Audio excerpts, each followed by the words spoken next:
The DPI showing up and they're going to pour 250 millilitres of petrol in each one of our hives, or 17 of them. These are the two guys that have come in. I'm assuming that there will be more.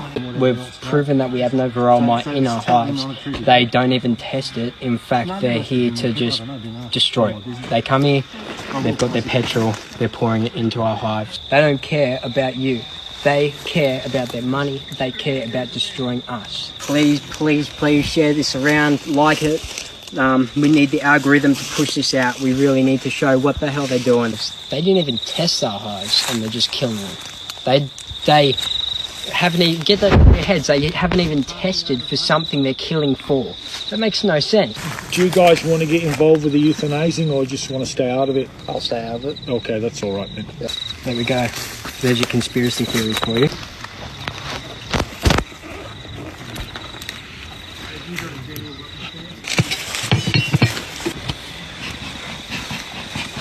TikTok, I urgently need your help. That's my face on a government spreadsheet with misinformation written on it. A week after the DPI just killed my bees. This is breaking me. I'm only 19 and I really don't need this. I just want the bees to stop being murdered. And without the bees, the Australian people are going to starve, and they know this. We'll have no pollinators left, especially after they're finished with their poisoning. Our flippin' old baiting stations the DPI have set up to poison all European bees in the red zones. The chemical they're using is illegal in the UK and Europe. The poison works by attracting bees who then come in contact with this dangerous chemical and bring it back to their hives, where they proceed to die, taint the honey, taint the wax, and also kill the rest of the hive. What comes from this is a whole bunch of abandoned and feral hives. This is where the rest of the European bees, Australian bees, mammals, reptiles, birds, and nectar-feeding insects that may come and visit the hive, which is going to result in more unnecessary death to the animals. Hello and welcome to Teaching Liberty. My name is Stephanie Edmonds, and in this video, I'm bringing you a very important conversation with two farmers from New South Wales, Australia. They're actually a mom and son, Andrea and James, and they came to my attention through Instagram because they've been ringing the alarm on what is happening with the bees in Australia. There is a Varroa mite outbreak. Varroa mite is a parasite that attacks bees. And so in response, what the Australian government is doing, and as you saw in the opening montage of this video, is they are going around, specifically it's the Department of Primary Industry, or the DPI. They are going around and they are forcing beekeepers to destroy their hives. Additionally, they're setting up bait stations with poison in them, which kill the bees. We're going to get into all the details with Andrea and Evan in just a minute, but first, make sure you've hit that like button, subscribe to the channel if you haven't already, and hit that notification bell so you don't miss any of my videos. And this is one of those videos I'm going to have to insist that you share. Because what is happening in Australia with the bees is not just an environmental and, frankly, a humanitarian issue because of the way that bees are so integral to our food system. It's not just an issue because that's horrible in and of itself, but also because we've seen the global nature of these types of events. It might be happening in certain parts of Australia right now, but who's to say where the bees are having an issue next? So make sure you share this video and make sure you go follow Andrea and James on social media and check out their website. They are not only leading the charge, but they are taking a huge hit to their farm because of all the hives that they've been forced to destroy. Let's help them get through these hard times. Let's help spread the word. Go check out their website, share this video, do all that good YouTube stuff for me. And without any further ado, thank you for joining me. How are you guys doing? It's morning time for you over there. So how are you doing this morning? Yeah, we're going pretty well. It's been a bit of a rushed morning, but we're getting stuff done. And yeah, we're just kicking off a Friday. So yeah, it's coming onto a weekend for us. I understand you guys are going through a little bit of a difficult time, particularly with your bees. And so Liz actually connected us. What's going on, Liz? Thanks for joining us here as well. Hi, thanks for having all of this happen. I'm really excited to hear about what's going on. I think it's, really easy for us to just think about what we're dealing with here and not see what's going on in other places of the world. And obviously, when we touch on these subjects, we realize how they do actually impact us. So it's really important to highlight these stories when we can, to share. I've seen all of the advocacy and organizing you've been doing on Instagram. So, but whoever wants to give us just what's going on with the bees in Australia?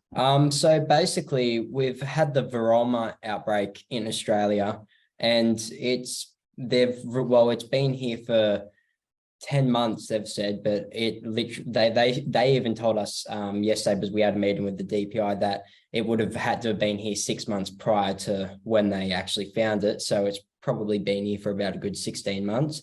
And this outbreak has just slowly traveled around the coast in sort of a suspicious way. But what they're doing is going around and putting eradication zones that are got a 10-kilometer radius, and they're just coming in. If they find one mite in one hive, they will kill all the hives in a 10-kilometer radius. And how they do that is by pouring petrol into the hives and then sealing them up. Yeah. And do they give you any warning, or they just show up and they do this? What are the... So they originally gave us a warning about 30 minutes prior to showing up. Before that, we did get an email to say that we are now in the eradication zone, and that they will contact us when they will come and destroy our bees. And then we got the order sent to us about 30 minutes prior. They were already on their way out, and that's when I uploaded one of the TikToks that went off, and it got the news out there. So it was really good. I have questions before we go too far. We discuss the suspicious way that you feel the Varroa mite has moved. Like, when you say suspicious, can you just embellish on that? Well, basically, we were questioning their acts and their sticky mats that they're putting into these hives and that, because they weren't following any of the directions. They weren't following their orders, and we just wanted to question the legality of these orders. And it took them about 15 minutes after reading that to go and put us in the red zone, and where they declared this one hive that supposedly had Varroa mite is in the bush. And we know a lot of people around here, there's people that have unregistered hives. If there was one in the bush where they're claiming it would blow my mind, and they will not show you the evidence or any facts or anything like that to back it up. Yeah. They just say it. They're just like, there's Varroa mite here. No, there is a Varroa mite. There is. Okay. Right. We're not disputing that at all. And we're all for eradication. Well, it just seems that this is what the DPI is saying, that people are moving their hives illegally, and that's where we have a Varroa outbreak, and that's where we have spots on the state that have got it, and then they create a zone around it, and that's where they're getting killed. But we're in our zone, and the Varroa mite that was found out behind us in the bushland somewhere, and then we've tested ourselves and we don't have anything, and then our friends out the road, they've got 200 hives, and all of them were tested by the DPI actually, and they all came back negative. So it's not really that the mite is moving around, it's just they've been moved to an area. And they've been able to track every single one of these locations. So the real question comes down is why they're killing healthy hives. If they want to track these locations and understand what's going on, they shouldn't be just going around killing healthy hives. They didn't even test our hives, which, they really should have. But on top of that, we did the testing and it came back negative, but it's not enough support for them to stop it. Do you see how familiar this sounds, though, after everything we just went through with ourselves, the testing, the negative testing, still isolating, still masking, still injecting? Here in America, we've had the Varroa mite. I've been keeping bees for 13 years. We've had the Varroa mite for years, right? For here, we've been dealing with stuff. But I just find it very suspicious that the Varroa mite, they have a cure, supposedly, from the pharmaceutical companies. So, I just think it's another pitch to sell us like they're making a fear thing to then come out with a solution to sell you later. Well, I think the solution they're trying to sell us is eating bugs. And the thing is, that's one of the major things they're pushing in Australia right now, is feeding your kids bug chips and stuff at the canteen. So literally they're forcing Australians to eat bugs. But what's going to happen is we're going to have no pollinators that are, so the people are going to literally starve. We won't be able to grow our own fruits. We'll be relying on what the government wants us to eat from there.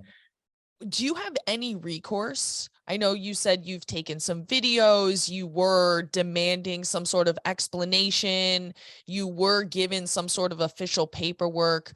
Do you have any recourse in order to try to get do they compensate you? Like if you're a small grower, then you are compensated, I think it's 550 a hive.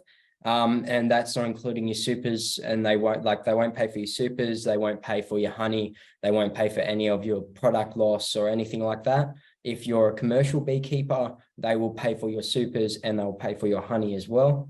And if you're an organic farm, they're like the almond industries and stuff like that, they're allowed to keep their bees. Just why do they get an exception? So hang on, there's two different industries here. Okay, there's the pollination industry that the bees are taken out onto to do the cropping, and then there's the honey bee industry here. Okay, so there are two entities here that are, you know, trying to all fight the Varroa mite, but you will find that the people that are needing the pollinators are actually allowed to move their thousands and thousands of hives around. They have to test these hives, and on top of that, if one of them come up positive with Varroa, they destroy that one hive. They don't destroy all of them like they're doing here. They're destroying that one. So if you have a 25-acre food forest like we do that produces all different varieties of fruit, where we urgently need bees to pollinate, and our native bees aren't enough, which I'll get into soon what they're doing with the natives. But you need these European bees to create all these fruits, and some of them have cancer curing properties to them and stuff like that. So they really do not want you growing your own fruit. They want you to rely off what they can give you. You were doing a bunch of TikToks, Instagram posts. That's where I've seen you. Have you gotten any press? Like, how many people have you gotten activated? Have you gotten attention from any of the politicians, elected officials, bureaucrats? We've got a couple singers in that have reposted it, which is great. We've got a fair bit of support from Instagram, where they sort of verified Instagram accounts, and people that are reposting it, and then they're hanging up their ribbons as well and reposting that, which is really getting the word out. Have you heard of Maria Z and Z Media? NZ Media. I've heard of NZ Media. Yes. Z Media. Okay, I don't know. You should send me the report. I'll check. So you made some media though. You got some media. James did an interview with Maria Z earlier on this week. So that's gone out to her independent news media. But other than that, no, we haven't had any news media approach us. We haven't had any politicians approach us at all. One of the members of Parliament has mentioned it in Parliament, but so far nothing has gone to the point of, blowing up in the mainstream media, which we wouldn't go to anyway, because we know that the way that they spin things, it is of no benefit to us. I hear you. Maybe sometimes, press getting the word out doesn't hurt. We've had some success. Sometimes we don't always love the whole story, but I feel like it is good to get the word out.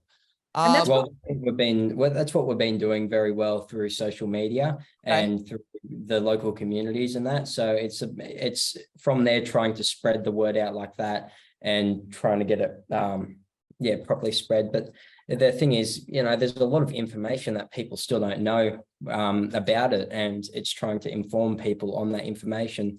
And some of that information, the DPI really don't want the public to know, like the frippin' baiting that's going on. So he wants to take it to the baiting. So I'm going to take it to the baiting station. So basically, we got the numbers yesterday from the DPI on their baiting stations, and they've got 550, I think, active baiting stations right now that use fipronil, which is a banned chemical or poison from the UK and Europe. And it's banned because it kills the bees. It was there was a fair bit of it used in Queensland a while ago, and it ended up killing the green carpenter bees up there, the natives.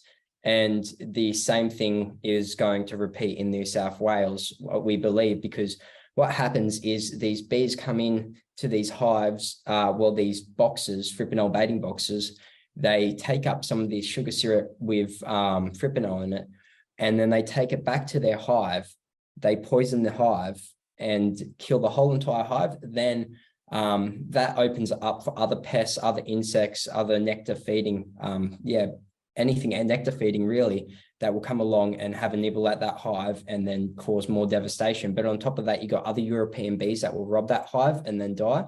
And then you've got native bees, which are going to then rob that hive and die, especially when you've got bees that don't even have permanent homes, like the carpenter bees, and they move around, the blue-banded bees and the white-banded bees. So they're always going to rob. They know there's honey there. When they do this, they put out these numbers. You're saying you can go on to their site or wherever they release them and look at these numbers. Are they putting out any official statements to say why they're doing this? Is there a story or a narrative that they're pushing? Yeah, they believe they can eradicate this before it gets through Australia. The thing is, it's like every country lives with it, and it's never been successfully eradicated from any country. So we're asking, how long is it going to continue? If you've been killing hives for the last 10 months, how long are you going to keep on killing these hives until you just go, work out a better solution? Because what they're doing is just unacceptable. And when it comes to poisoning, they're killing literally every single hive in the state forest. They're putting ththese fipronil baiting stations 3 kilometers north, east, south, and west of each other. So everything in the mid-north coast gets poisoned from from this spread of it. Based on what you know from how other countries handled it, what you know about bees, what would a reasonable response look like to this situation? Because you said you are concerned about it. You do agree for some eradication. So can you just lay out what the reasonable policy for dealing with this is? A reasonable response would be coming along with your testing and literally doing the correct testing on health. And if the hives are healthy, keep them tested, because what they're doing is they're coming along, not testing, killing these hives. And like we had 18 hives that got killed. But down the road in the red zone for months, there's been 10 hives, there's been 4 hives, there's been 3, there's been 2. So if it was such a crazy outbreak, if they were so concerned about it, they would have gone and get the hives that were in the red zone first, not come directly to us. So what I'm trying to say is they need to do the testing right. They need to learn and look into it. It's been 10 months. They should have different methods they should be looking into, not just the eradication. They should be doing proper testing, and they should also not be killing healthy hives and not be poisoning. What happens is once they found one hive in the national, well, not national, but behind us, they found one hive. By killing everything in a 10 kilometer radius, they're not going to be able to monitor if the mite is moving, if it's moving that way or if it's moving this way. By keeping the hives in place, you can have your beekeepers look after them, and then we would be able to manage it and monitor it. But we're not even given that. Because you have a high interest in making sure that your bees are healthy. So it does seem odd that the government is coming in and just being like, this is the policy, rather than working with, at the very least, the people who are working with the bees. And so my question is, what are you guys doing now? Yeah, it's really difficult because we're not going to be able to grow fruit and they're not going to allow bees back around here for 3 years after the last case. So we're a bit stuck, but the goal is to try and get the word out as much as we can. We're doing interviews. We'll try and get on as much as we can to try and get the word out, because people aren't educated on what the government is actually doing. And if people have questions, they're sort of flinging them off. People can't get to the DPI and can't ask those questions face to face. So they're being thrown in a big loop that no one can get out of, really. Yeah. So what are you guys gonna do? What are you gonna do if you don't have bees, you can't grow fruit, or you can still grow fruit, it just won't be as good, or Is this we do have pollinators here, and okay, they've said, well, you've got your native bees still. Well, that's until you start poisoning. But the problem with the natives is they don't come out under 18 degrees. So come winter, which is what we're just about to come into, we won't have a huge amount of pollination, whether it be on our fruit trees. We've got bananas flowering, we've got loquats flowering. They won't get pollinated. We won't have fruit. That's a simple fact. For the next 3 years, because we're not allowed to have bees on our property, we won't be producing fruit. Some vegetables, yep, okay, we don't need pollinators, but yeah, we don't get compensated for the loss of whatever we would have produced in the next 3 years. And the fact is, why are organic farms and these orchards and that getting away, like, are allowed to test all their hives, and if one comes up positive, they don't kill the rest. But when it comes to actual farms like around here, no one's going to be able to grow. And yeah, it's just devastating. Liz, do you have any other questions or thoughts? I have so much. I'm just listening right now. I mean, I have so much going on, but I just hope that while we're listening, we are really piecing together that this all coincides with things. And I will touch on, the whats that they're pushing on everyone with the mandates, because it all goes back to that. It goes back to having a disease or an illness and the pharmaceutical companies getting involved. It goes even further than that, because I've heard about the pushing bugs thing. I went to the supermarket the other day, and the whole produce section, you know how they have the tables like all lined up? There was none of that. I like gasped when I walked into the supermarket. I couldn't believe that all of the produce was gone. And I'm so grateful that we're growing our food. And even my daughter said, Mom, I'm so grateful that we have our food growing, because it's just, I don't realize it because I don't shop in supermarkets often, but when I needed to run there to get an onion, everything was moldy and mushy and gross, and there was nothing good in the supermarket. I feel like obviously this is all part of a bigger plan. I feel like Australia, you guys have a lot of different things going on there besides just this situation with bees. You guys are struggling with a lot of the mandate stuff, with the lockdown stuff. That was all going on in Australia as well.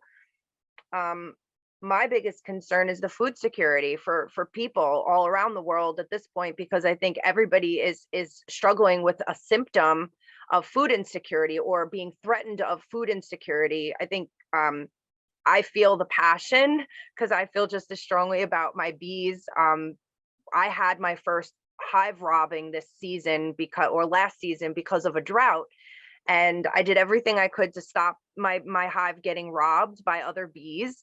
And I just watched my bees get annihilated, and it crushed me. And that was natural. That was a natural occurrence. So part of me was in amazement, because the bees are so amazing. They robbed, I don't know, I think 300 pounds of honey in less than 48 hours. It was gone. But at the same time, it crushed me, because I watched all my little bees on the ground fighting for their hive. And, so I can only imagine how you both feel having humans come in, having people or a system that's supposed to protect farmers, supposed to protect the environment, and then watching your livelihood. I know that you feel things for the bees. I think people think just because they're bees, we don't feel things for them. But they're very connected. Unified community. They represent so much. So to watch the destruction of them on any level is really heartbreaking. I hope that we can continue to keep sharing the story. I know more and more of my followers are sharing the story, and I know the word gets out, and grassroots is really the way. Our network, it might not be huge in millions, but one at a time, everybody sharing, I think, is really important. Yeah. What else? Do you guys have any other thoughts or actions that you want to leave us with? I just want to quickly say, because we get a lot of comments about this, especially from people from America. They go, stand up for your Second Amendment or First Amendment rights. And this, in Australia, we don't have rights really when it comes to anything. So our property is not, well, is supposed to be our property, but it doesn't seem like that. The first thing they do when they come to your property is hand you the act, and they want you to take it on camera. We refused it, and they put it on the ground, and that's to enter a contract with them. And if you don't let them onto your property, you're going to be hit with millions in fines. It was, I think, 1.1, 1.2 each, and then it was 3 in for the company.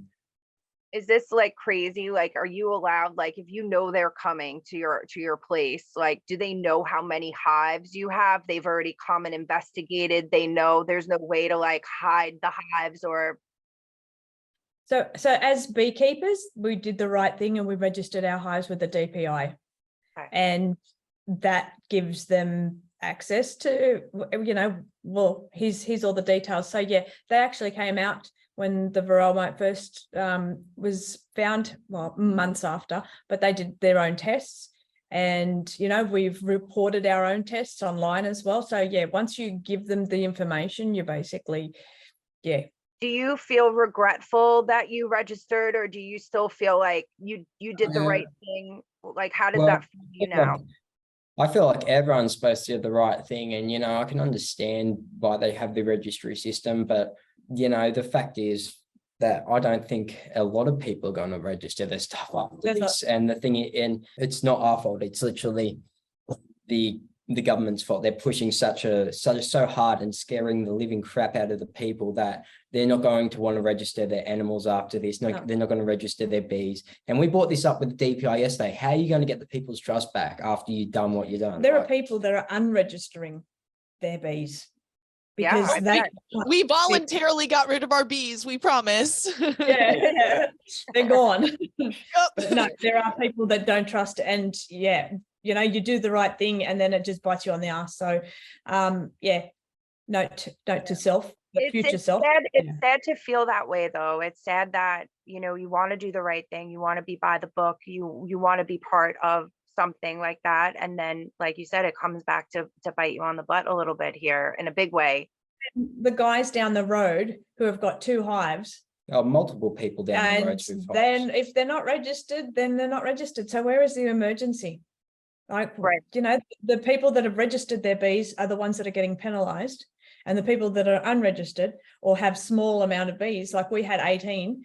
If we had under 10, we were given the ability to destroy our own bees by ourselves. So they wouldn't have come out and done it. So yeah, if you've got 4 hives, DPI don't come out and destroy your bees. They expect you to do it. Interesting. I have one more question if we have to let you guys go. Do you feel, and this is just, you know, you don't have to answer this or not, and this is nothing personal, but do you feel that you guys have been personally targeted for another reason? Like, are you an advocate for other things that you've been targeted for with? Like, yeah, everyone's been targeted really. So it's more of an attack against the people. When we tried to discuss the permits and that, when it came to us going into the red zone, that was definitely one of the most suspicious acts I've seen the government do. But, you know, the trust is gone, especially after they posted my face on the forms. Around, they had a PowerPoint presentation to some of the major beekeepers on the mid-north coast, like the registered ones, and the DPI did. And in the PowerPoint, they had my face with the word misinformation on top. I had TikTok on this. And then they also had, aggressive situations next to it and stuff. And this was registered by the New South Wales government. And we've asked, you know, how did this happen? How can you let something like this happen? Slander a 19-year-old's face all online. You know, I don't need that for something, trying to stand up for something that's right, you know? Right. Well, good for you, and good for you for not backing down and for coming on here and speaking the truth. And hopefully this can get it out at least a little bit further, make other people aware, because I don't believe that this is just an isolated incident in Australia. It might be happening there now, but we've definitely seen, Elizabeth, you and I, we covered a honeybee story and vaccination just a couple months ago. So we know that these tactics are the same ones that they use everywhere. We're going to pray for you. We're going to spread the word, and definitely, hopefully you can come back on and update us with maybe some good news. Yeah, Yeah, hopefully. definitely, Thank you for having us both. Yeah, It and was a please pleasure. just let us know what we can do to support. Like, let us know. So one of the major things we're asking for is please hang up your ribbons. So yellow, gold, or orange to represent the bees, and it's optional, but you can write no food, no bees, no food, or save the bees on the banners, and then tie them around your mailboxes, your front fences, in front of your house, on your car, wherever you want. We've been putting them everywhere. We're starting to see them come up, which is absolutely amazing. So people are going to ask, what's the yellow banners for? And people can then explain. It's a conversation starter. It is. So hopefully we can try and get that word out, because not many people know what's going on, and it's very disappointing that the government is trying to sort of hide this away. I love that. We're going to get our yellow ribbons out, and we're going to start having conversations. Awesome. Yeah. Thank you guys. Have a wonderful day. Thank you. You too. Have a good night. Thank you, guys. Thank you for listening to this conversation. Thank you for sharing this conversation with your friends, raising awareness to what's going on with the bees, getting out your ribbons, having those conversations, and of course, supporting our friends, Andrea and James. Follow them on social media. Go check out their website, buy some product. Let's keep doing what we have to do. This is what it takes. Putting your business on the line to stand up for what is right, to stand up for natural life, because it's all interconnected. It's not just bees. Bees are an integral part of our food system. While seemingly well-intentioned, very quickly, government rules and regulations seem to spiral out of control into these dystopian nightmares where things just don't make sense, where rules conflict, where statements are hypocritical, where there is just no long-term plan and nothing seems to make sense unless you look at it from the perspective of people who are after power. Whatever it is they're after, I know that they'll never get it because of people like Andrea and James and Elizabeth and your beautiful face and so many other beautiful faces out there fighting with the love in their heart, with the love of humanity and for the natural world and whatever it is that they're after. It can't compete with that. So keep fighting that good fight. Keep a smile on that beautiful face. I appreciate you guys rocking out with me. And remember, when we think free, we live free. Come on.